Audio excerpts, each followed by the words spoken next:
Sarado ngayon ang golf course dahil ang Villamor Golf Caddy sa Umbrella Crest ay magkakaroon ng outing. Magandang buhay! Araw na to ay araw namin mag-outing. Iba namin mga kasamahan, kasama nila ang kanilang mga anak at ang kanilang mga asawa.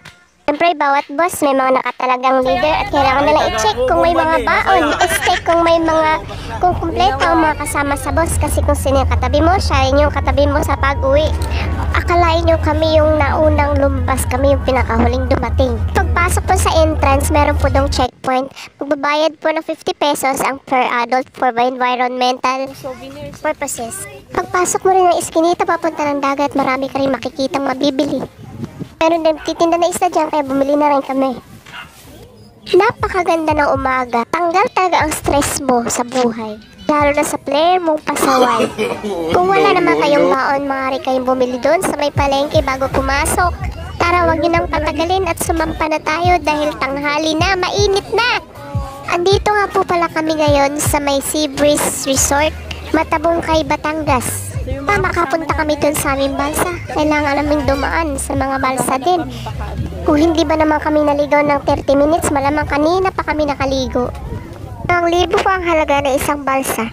Kasya dito ang 20 katao. Dito sa balsa, naka-built-in din po ang kanilang ihawan. Nagpapasalamat po pala kami sa mga nag-sponsor sa amin, lalong-lalo na sa Villamor Golf Club Management, sa aming libreng sasakyan, at sa Vice Mayor ng Pasay sa dagdag na rin po ng pambayad ng aming balsa. Salamat Villamor Golf Club! Mga Kadi, Umbrella Girls, thank you very much. Salamat for At kasama din namin ang may bahay ni Sir Boris na si Rochelle. At hindi na naman mapakali si Sir Dong, nagyaya na naman siyang magboting kami, magsa-sightseeing. Ulitin mo, Sir. Ito yung basta. Yan ba yan, Dong? Sir Dong? Yan ba yan? Turo mo. Doon ba? Wow! Bumaba kami na bangka at gamit namin ang goggles. Napakaganda at napakaraming isda. Ilang minutes? 4 na ikot. Gusto niyo naman ng banana boat? Lalaglag kayo pagtapos niya. Halagang 200 pesos makakasakay na kayo, pero kailangan nyo maging 10. Sa lahat ito ang ayaw kong sakyan.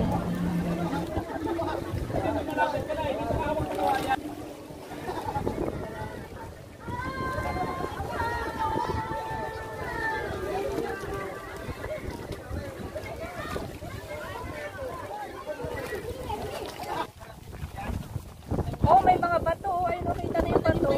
Matakailera kayo! Matalim yan eh.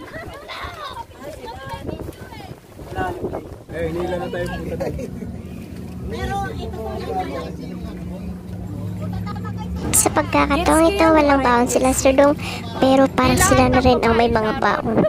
Bigay dito, bigay doon. O, diba? Tambak sila sa pagkain.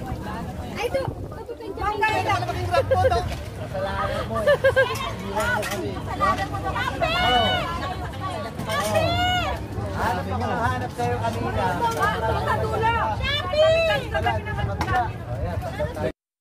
Wag lang yung alak.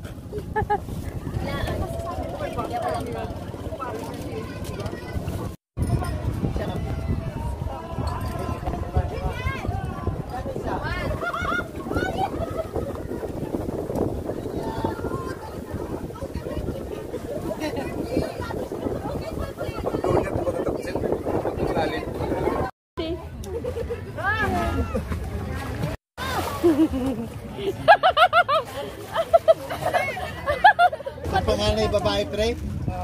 Dalawa lang. Huwag ka hawak, huwag ka hawak. Adam, salubungin mo yan. Bibigyan niya, Adam.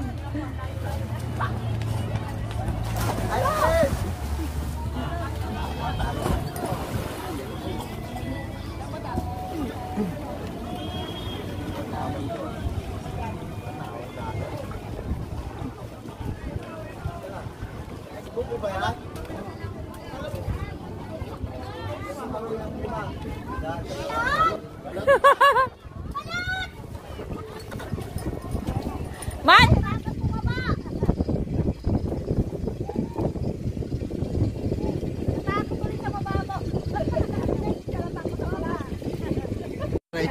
gwapo, no? Oo. No? Siyempre daw, siyempre. Kabigat daw.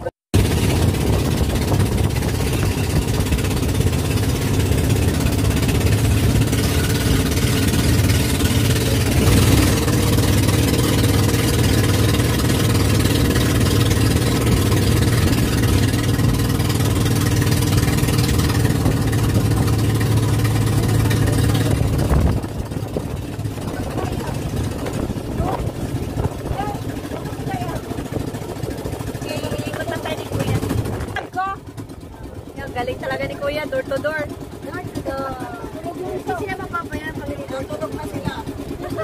Wala tao. Wala ng tao. Wala po may tao dyan. Tulog kayo sa sino kayo na suwaray? Sino may? Oo. Ay, tulog. Nalalasip na sila. Si Roman, tulog. Si Jomo. Wanda. Siwalay na. Teka lang. Okay.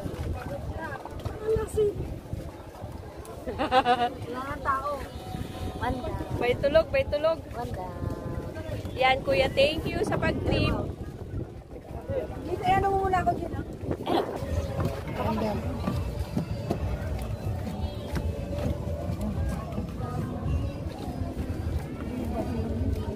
Ay, tubig ko. Ay. Hindi na kasi.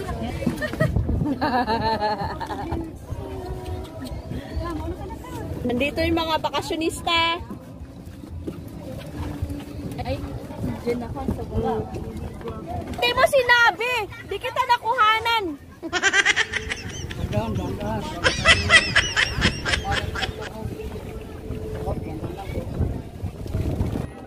Dahil sa mataas na pang tubig, kailangan po namin kalagan ang anchor para makalapit kami sa dalampasigan.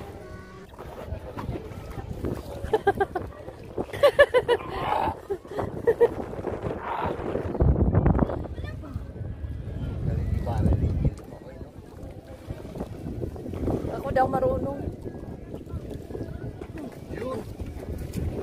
Yan, okay na.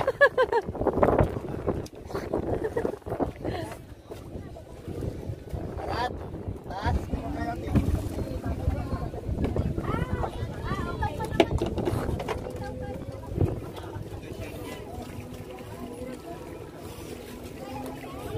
Thank you, pre.